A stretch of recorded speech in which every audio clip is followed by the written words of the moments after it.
গবাদি পশুর খাদ্য হিসাবে ইপিলিপিল বেশ জনপ্রিয়। শীতকালে যখন ঘাসের আকাল চলে সেখানে গবাদি পশুর জন্য খুব উপদেয় খাদ্য হলো ইপিলিপিল গাছের পাতা ও কচি ডগা। ইপিলিপিল গাছের আরেক নাম হলো সুবাবু। আর ইপিলিপিল গাছের বৈজ্ঞানিক নাম হচ্ছে লিউকিনা লিউকোসোফালা।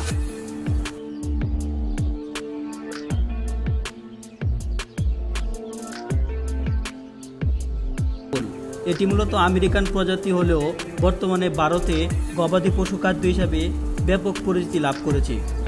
সেই তুলনায় বাংলাদেশ অনেক পিছিয়ে।